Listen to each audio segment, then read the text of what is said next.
Alors, voilà, comme je vous disais, on va commencer à parler on va commencer à parler du Japon en réalité. Très important, un sujet à suivre.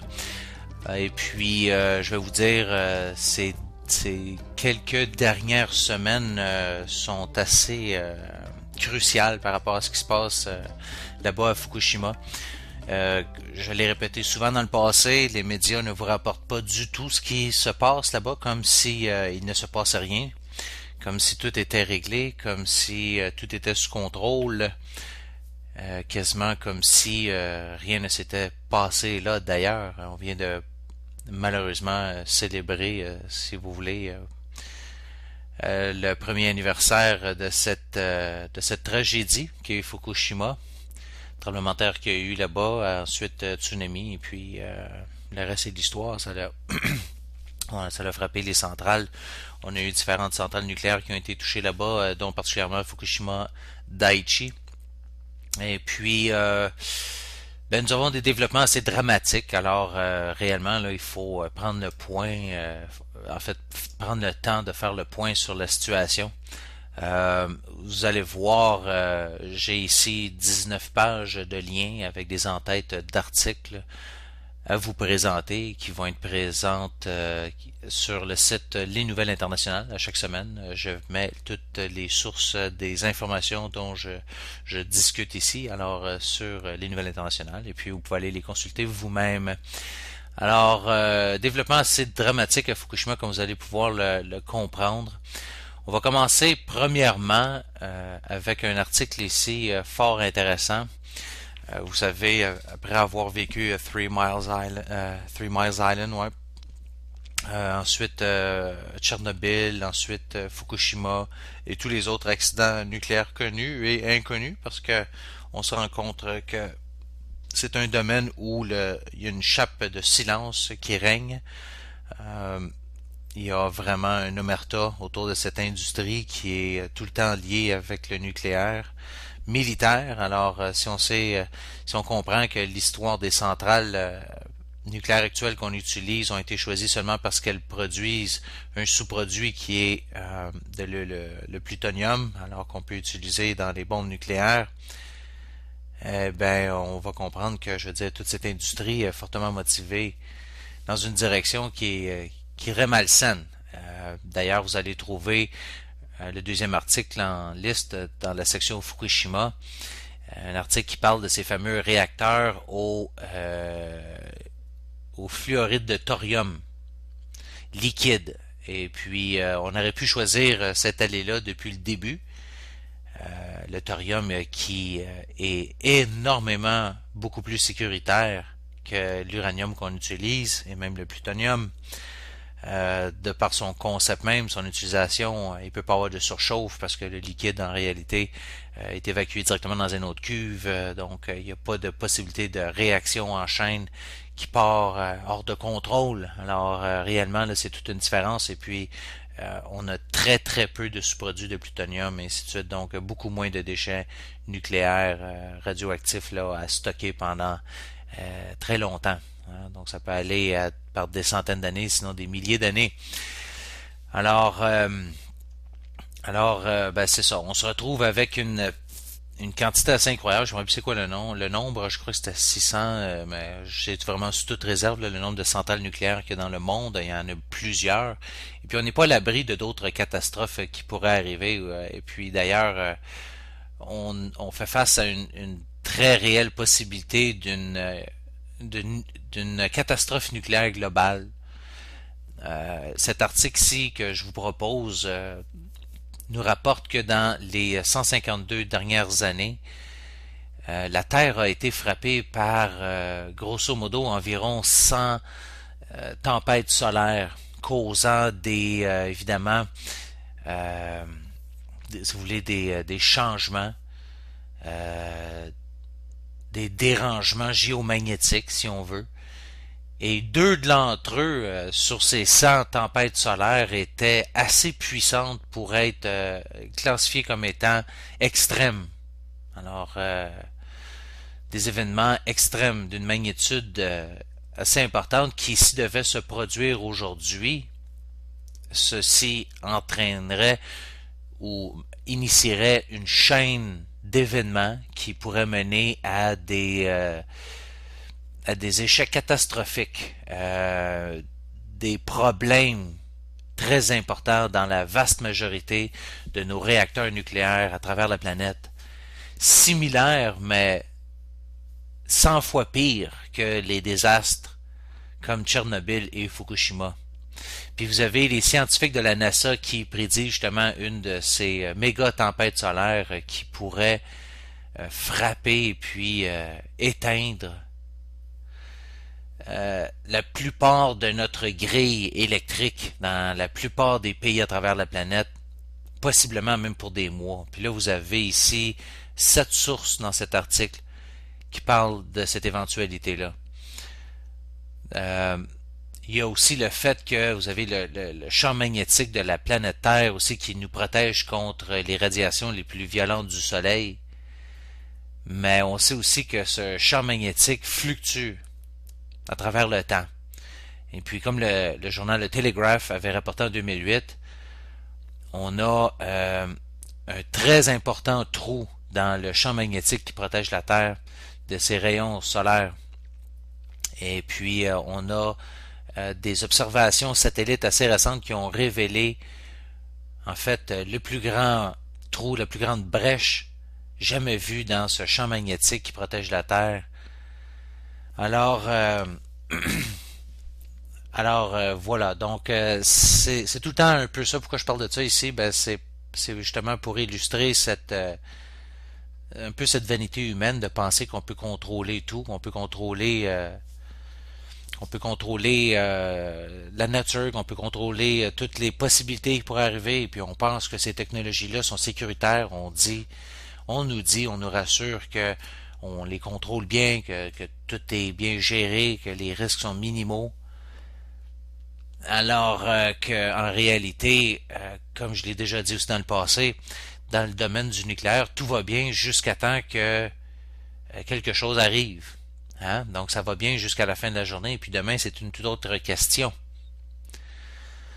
Donc là, vous allez comprendre cette histoire-là à la lumière aussi de d'autres données qui sont ressorties récemment et qui nous rapportent qu'en réalité, vous avez une des centrales nucléaires à Onagawa, au Japon, qui elle a été sauvée du tsunami à cause de l'acharnement d'une seule personne, d'un seul homme, qui lui était déterminé à faire passer la construction vous avez des fameux murs qui sont construits, des brises-lames, si on veut, des brises-vagues qu'on construit en fait, au large de ces centrales qui sont situées sur le bord de l'océan pour l'éventualité justement d'une méga vague ou d'un tsunami. Alors, vous savez, on a tout le temps des précautions à prendre comme ça.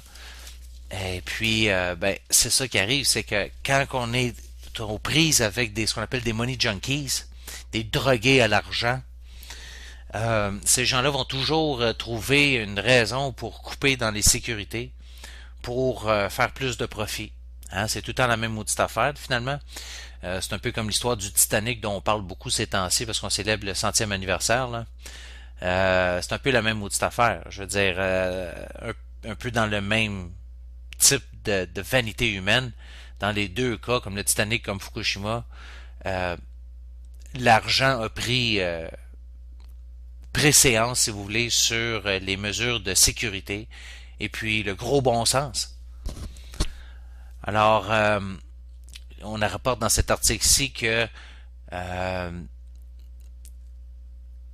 vous avez les fameux murs brise-lames, brise-vagues qui étaient censés protéger Fukushima, le réacteur nucléaire numéro 1 de l'océan, était de 10 mètres de haut. Et puis, en fait, celui qui défendait la centrale nucléaire d'Onagawa est de 14,8 mètres de haut. Et puis, la raison de ça, c'est à cause de cet homme, Monsieur Hirai, un Japonais, qui apparemment semble être la seule personne dans tout le projet à avoir poussé pour construire ce fameux mur brise-vague de 14,8 mètres, alors que tous ses collègues le voulaient à 12 mètres de haut. disait que c'était pour être suffisant. Il riait même de la proposition de M. Hirai et la catégorisait comme étant excessive. Mais parce que Hirai avait une certaine autorité puis une bonne drive, il a réussi à forcer la compagnie de Tohoku Electric et on a dépensé l'argent nécessaire pour construire ce fameux bouclier de 14,8 mètres de haut. Et puis 40 ans plus tard, le 11 mars 2011, eh bien, une vague de 13 mètres de haut du tsunami avait frappé les côtes à Nagawa. Et puis cette centrale elle a survécu seulement à cause de cet homme, un homme. Alors que la centrale de Daiichi, elle, n'a pas survécu pour les mêmes raisons, parce que on pense tout le temps qu'on est plus fin que la nature, plus fin que toutes les possibilités de ce qui pourrait arriver. Ouais, alors évidemment que ça fait en sorte que les gens commencent à être évidemment assez conscients de ce qui se passe, surtout les Japonais là-bas. Ils comprennent qu'on n'a plus aucun recours possible, à part la révolte, pour mettre fin à cette grossière, en fait, cette grossière, ce grossier abus, si vous voulez, des droits des droits humains des Japonais et puis du reste des autres de la planète Terre, parce qu'on a tous été touchés par ces retombées-là, commises par le gouvernement du Japon et puis le secteur nucléaire. Alors, vous allez voir que effectivement toute la planète a été touchée. Et ici, on a quelques nouvelles justement qui parlent de la Californie. En Californie, écoutez, le continent nord-américain a été touché de façon importante. Les gouvernements américains et canadiens nous ont carrément caché la vérité. On n'a pas voulu révéler à la population l'étendue réelle des retombées de Fukushima.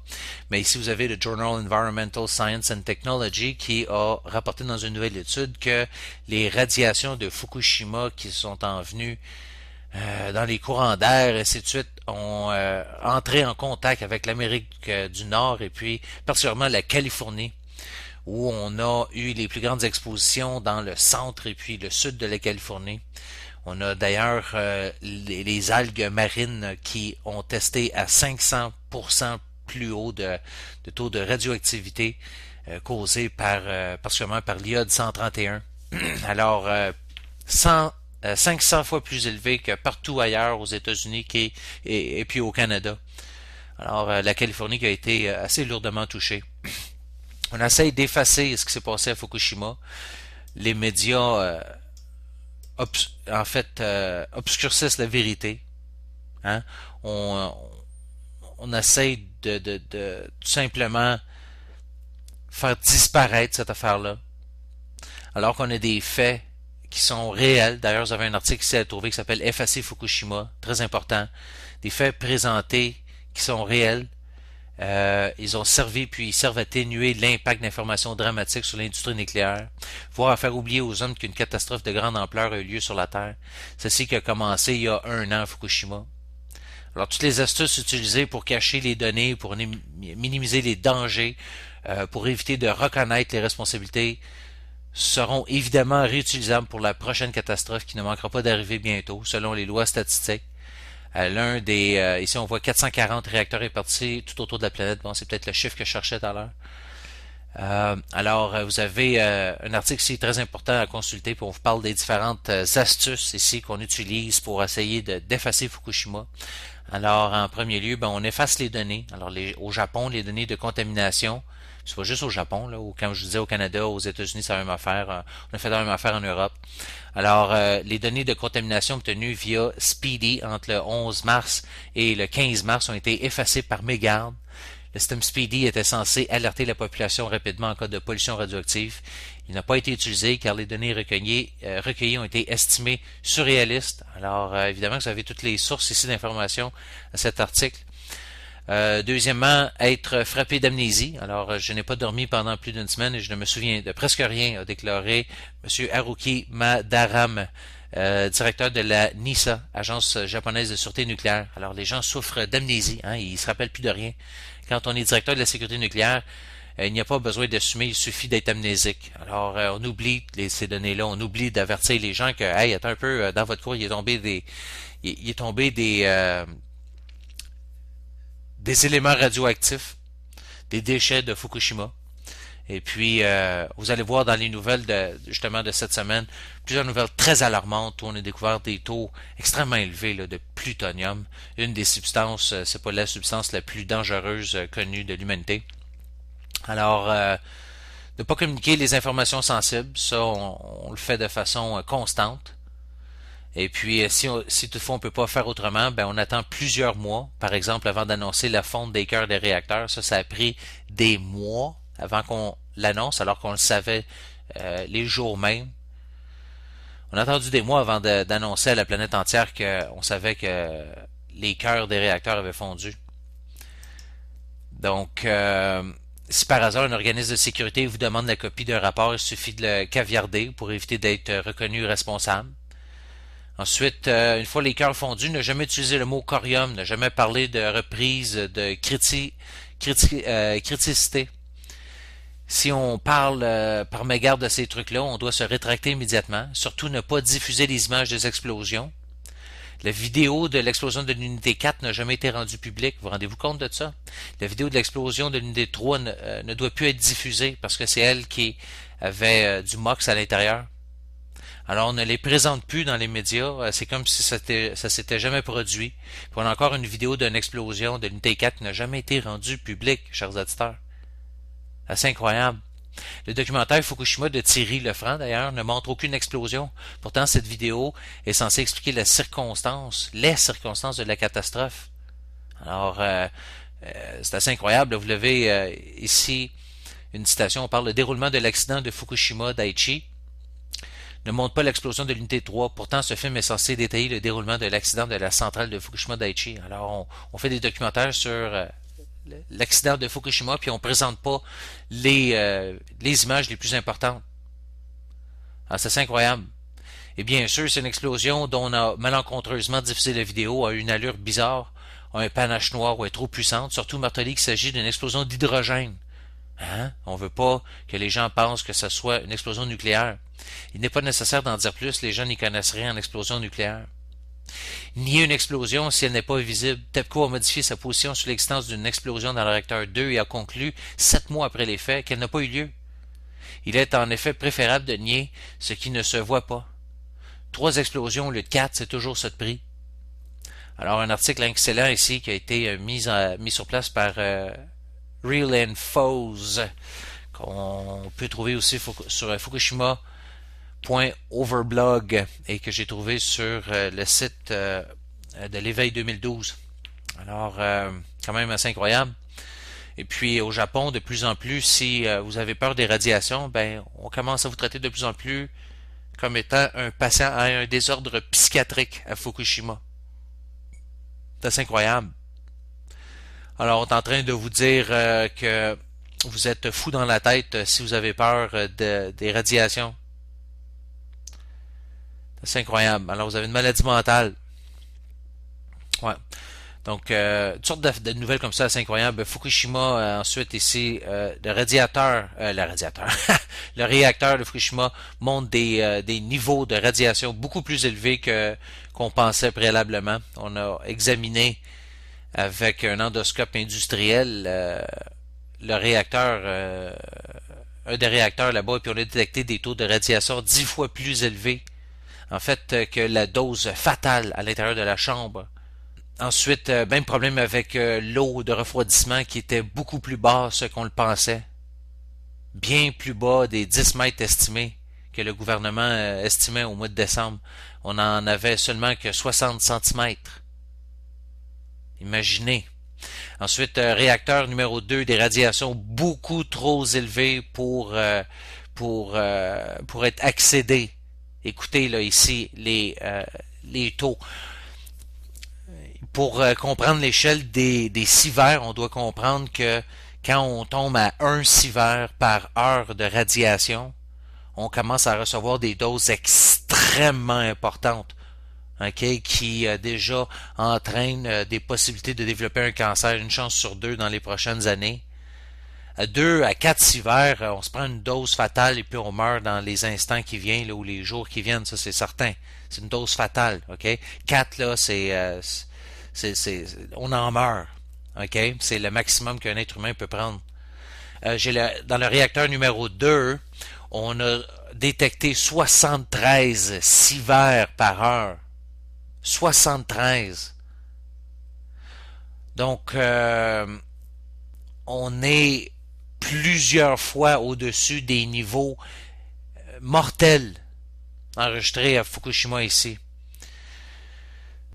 Ça veut dire qu'on a des taux tellement élevés que on sera même pas capable de toucher à ça avant des décennies. Hein, je vous évite tous les détails de ça, tous les chiffres. Là. Vous devez lire vous-même ces articles. Ils sont en anglais. Qu'est-ce que je dis? C'est la seule source des nouvelles qu'on a. On n'a aucune nouvelle en français qui existe. Ces nouvelles-là, ils sortent du Japon et des quelques autres médias à travers le monde, surtout alternatifs, qui osent en parler.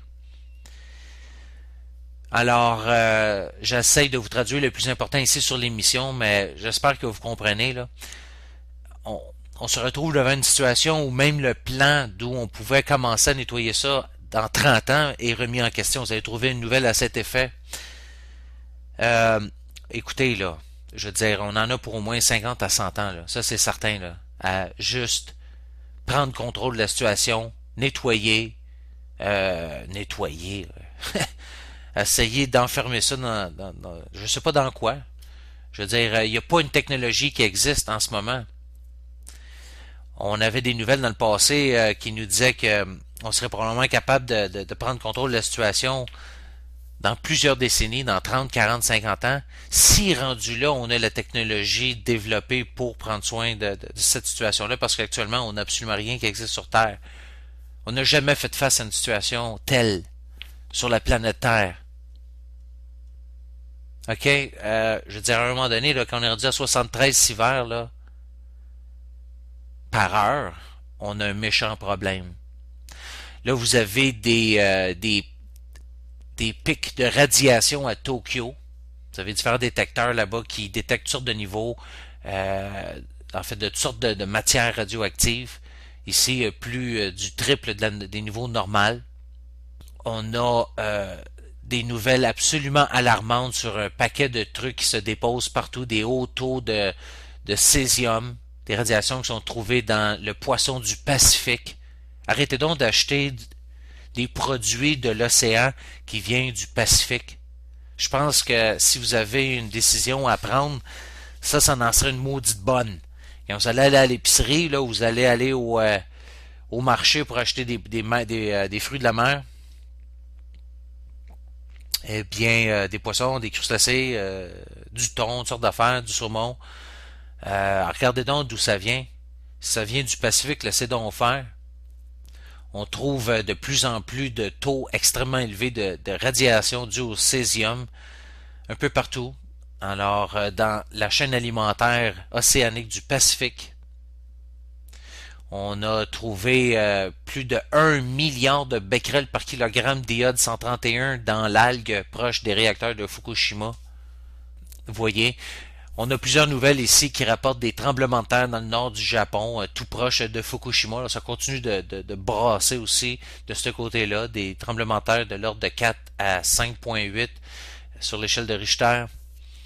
Ensuite, on a une autre nouvelle ici absolument alarmante où on parle de retombées radioactives mensuelles de Fukushima qui sont maintenant 10 fois plus élevées que le mois de septembre dernier. Alors, ça va pas en diminuant, ça va en augmentant. 10 fois pire. 10 fois pire. En ce 1er avril, on est le 2, donc hier, la nouvelle a été publiée. Quand même... donc, vous voyez que ça s'améliore pas, là. Donc, vous avez des taux d'iode de 131 qui augmentent aussi à 350 km de Fukushima. Des radionucléides qui commencent à se transformer en d'autres substances, comme le tellurium, qui est en train de se transformer en iode. Alors, ça vient d'un officiel local là-bas. Puis, on apprend aussi que le gouvernement japonais n'a pas révélé aussi des détections de plutonium-241, des doses de radiation qui sont 50 fois plus élevées que le total des trois autres types d'isotopes de plutonium qui ont été mentionnés. Alors, voyez des nouvelles là, vraiment, vraiment inquiétantes. Là, je veux dire, on n'en parle pas dans les médias. C'est ça qui est le plus débile. Donc, une multitude de trucs comme ça à aller voir. Ensuite, les plus hauts taux de radiation mesurés jusqu'à date, 37 fois les limites gouvernementales détectées dans une rivière à truite qu'on a testé à 40 km de Fukushima Daiichi. Et puis un autre ici qui nous parle de Fukushima qui est sur en fait sur le point, pas sur le point, mais qui risque une nouvelle fusion nucléaire.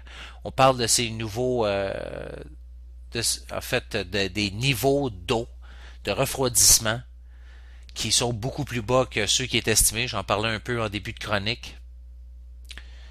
Donc, quand même, vous voyez là que on a une situation ici qui est des plus importantes, des plus alarmantes, et qui est complètement ignorée par les médias de masse, par les autorités gouvernementales, par les départements de la santé de tous nos pays. Donc, vous avez plusieurs nouvelles comme ça qui parlent de ça. Le New York Times, ici, on parle des dommages au noyau du numéro 2. Pire que ce qu'on pensait. On dit que l'eau du réacteur pourrait se déverser directement dans l'océan ou sous la centrale. On parle d'un risque encore de fusion du combustible encore, selon un professeur en ingénierie nucléaire. Donc, toutes sortes de nouvelles comme ça. On parle ici d'une large quantité de matériel radioactif qui se décharge à travers une brèche dans le containment primaire du réacteur numéro 2. On parle ici d'un consultant nucléaire qui parle de dommages à la base du réacteur numéro 2 et très sévère. Donc, un autre ici, les retombées de Fukushima sont plus hautes que celles d'il y a 8 mois, au mois de juin passé, imaginez. Alors, ça va pas en s'améliorant du tout. Là. On dit les radiations 10 fois plus élevées que les experts espéraient au réacteur numéro 2, numéro 1 et numéro 3 sont même pires. C'est absolument débile. Donc, paquet de nouvelles comme ça. Un autre ici, un professeur en radiation du Japon qui parle que la ville de Fukushima devrait être évacuée. La chambre de suppression ici, selon NHK, un réseau japonais, parle que la chambre nucléaire qui contient le réacteur numéro 2 a été détruite. On dit ici que le combustible qui a fondu pourrait ne pas être recouvert par de l'eau. J'en parlais aussi dans les nouvelles précédentes. Donc, plusieurs nouvelles comme ça. Voyez, là, c'est vraiment, vraiment hallucinant là, ce qui se passe là-bas. Donc, allez voir ces nouvelles-là. Une multitude de nouvelles à voir dans ce dossier-là. Donc, nous, on va faire une petite pause et puis après ça, on va revenir avec les nouvelles de l'actualité. On va parler de trucs assez importants aussi à ce niveau-là. On va se garder un peu de temps aussi pour l'économie encore cette semaine. On va essayer d'en parler chaque semaine. Je sais que j'ai jamais le temps d'en parler autant que je veux, mais qu'est-ce que vous voulez? On a des sujets qui sont tellement importants. J'aurais besoin d'une émission de 5 heures, puis on n'arriverait même pas à faire le tour encore. Alors, on fait ce qu'on peut dans le temps. Donc, reste à l'écoute. On se retrouve immédiatement après cette petite pause.